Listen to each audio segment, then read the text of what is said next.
All right, sports fans, how's everybody out there doing? William Martin coming at you one more time here on YouTube with another edition of the 300 Pounds of Sports Knowledge Podcast.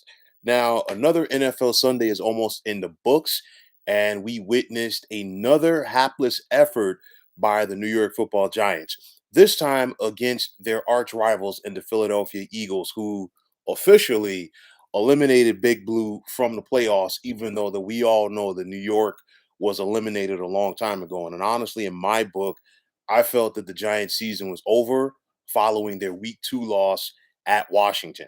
Now, overall, you can make this 4 losses in a row for the Giants after today's 34-10 drubbing at the hands of the Eagles. And overall, in those 4 contests, the Giants have been outscored by a total of 112 to 46. Now, make no mistake about it. The Giants' offense is putrid, and we've said this before. We all know this, as they were able to muster 192 yards of total offense today, with most of that coming late in today's contest.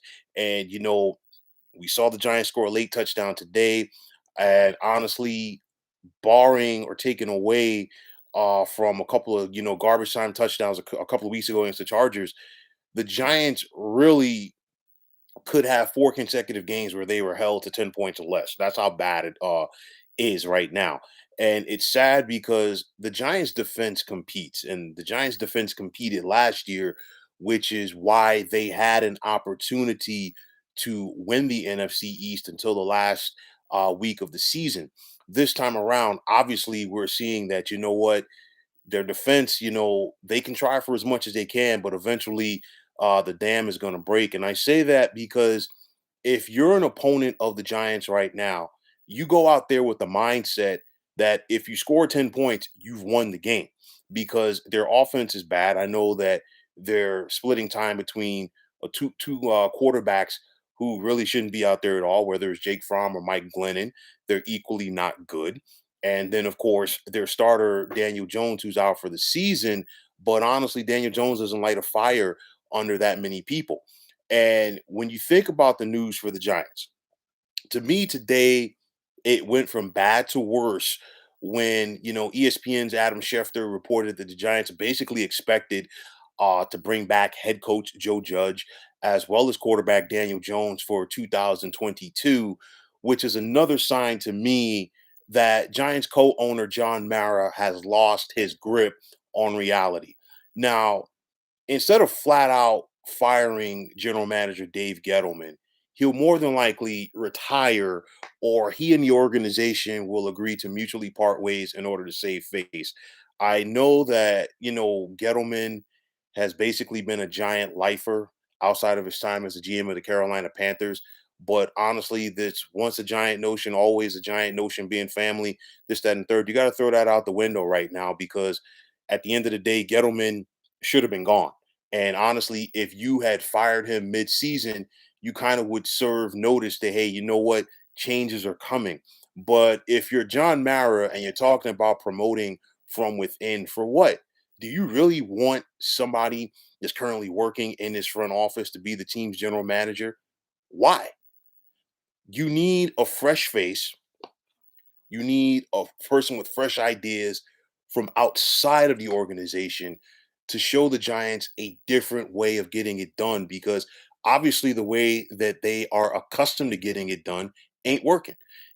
So it's a situation where this is probably what's going to happen. The Giants are going to keep it close to the chest.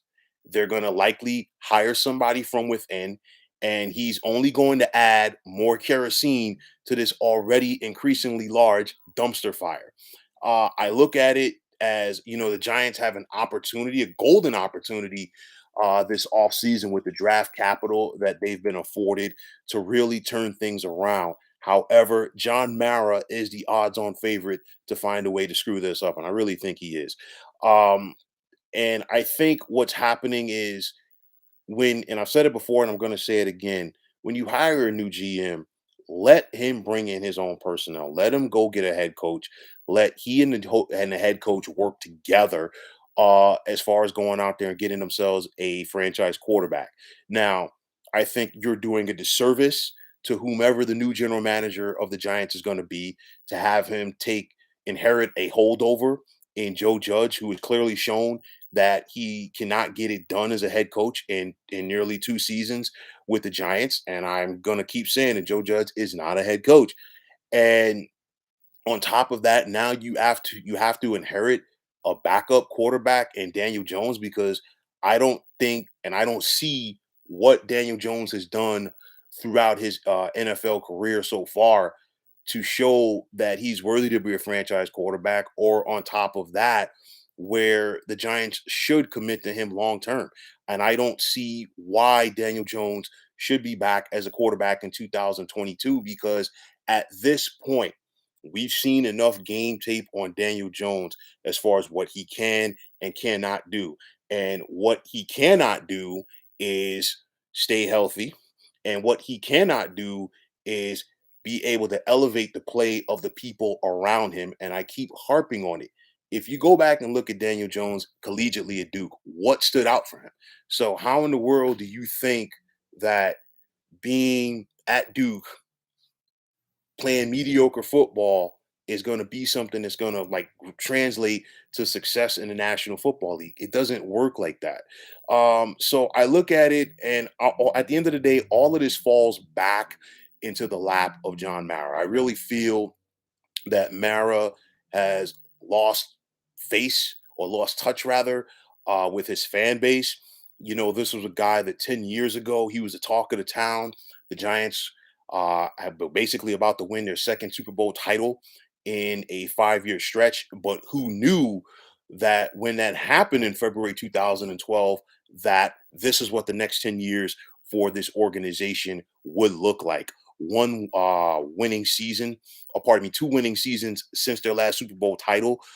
You have a situation, only one trip to the playoffs, zero playoff wins, and now you have 5 consecutive years where this organization has lost at least 11 games. And of course, the Giants are going to be picking early once again in the NFL draft.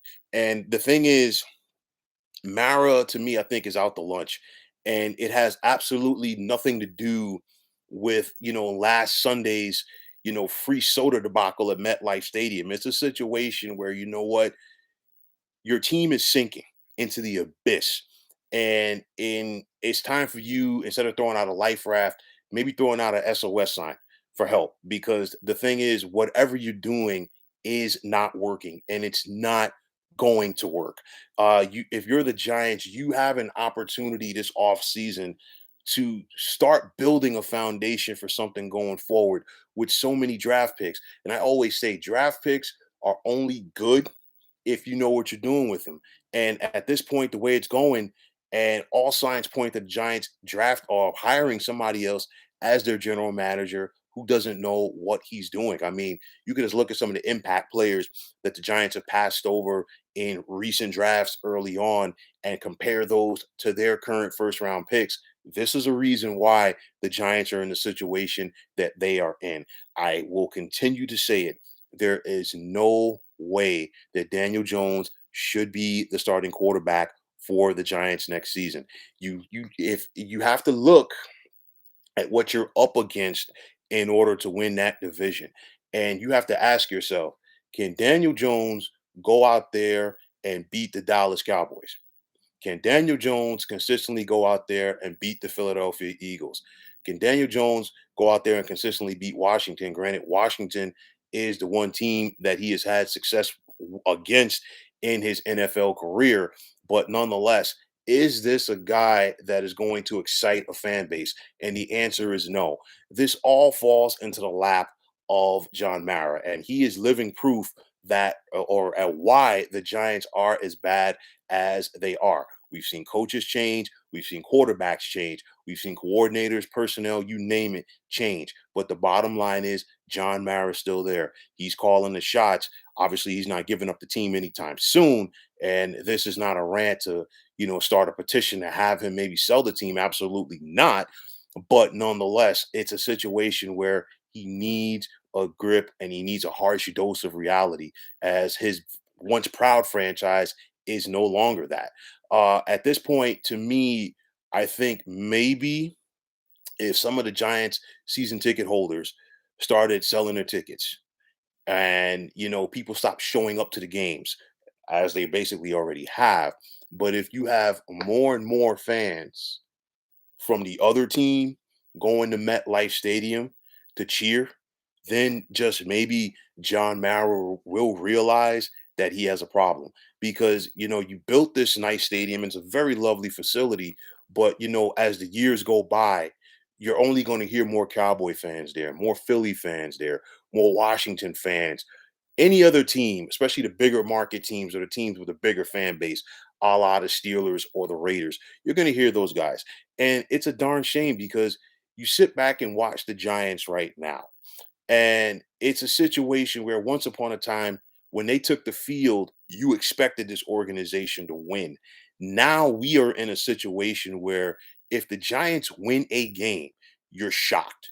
I watched today's game against Philly. It was 3-3 at the half. Of course, Jake Fromm threw that interception early on in the third quarter, and then the floodgates opened up. And once Philly scored that first touchdown to make it 10-3, I basically felt like the game was over, because there was no way in the world that the Giants were going to be able to score more than 10 points at that point, unless they had a special teams touchdown and they had a pick six. So Philly turned it on, and they are showing why they want to be and why they are in contention for a postseason spot. And the Giants have basically become a homecoming game for the rest of the NFL. That's what they are right now as an organization. You don't want to be on that list with teams like Jacksonville. Of course, recently Cincinnati and Cleveland were on that list for a while, and they've, turned it around. But it's all about drafting and developing your players. So I look at the Giants organization right now. They're pathetic. John Mara doesn't get it. Again, you have a golden opportunity to come from under this bad season smelling like a rose. But honestly, all you're going to do is add more manure to it. And because of that, instead of taking this opportunity to turn things around, the Giants are on a fast track to mess up this upcoming off season, and that is only going to set this franchise back than they further are. We're talking about it right now. It's been 10 years since their last title, one playoff appearance in the last 10 years.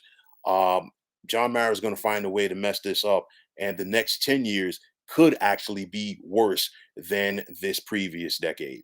So, folks, that is going to wrap it up. And as always, I want to take this time out to thank you for tuning into the 300 Pounds of Sports Knowledge podcast here on YouTube. Want to take the time out to thank all of you fine folks out there for tuning in.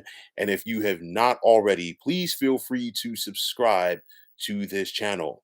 Now, if you're on Twitter, please feel free to follow me at 300 Pounds of Sports. And like I always say, if you follow me, it'll be my pleasure to follow you right back.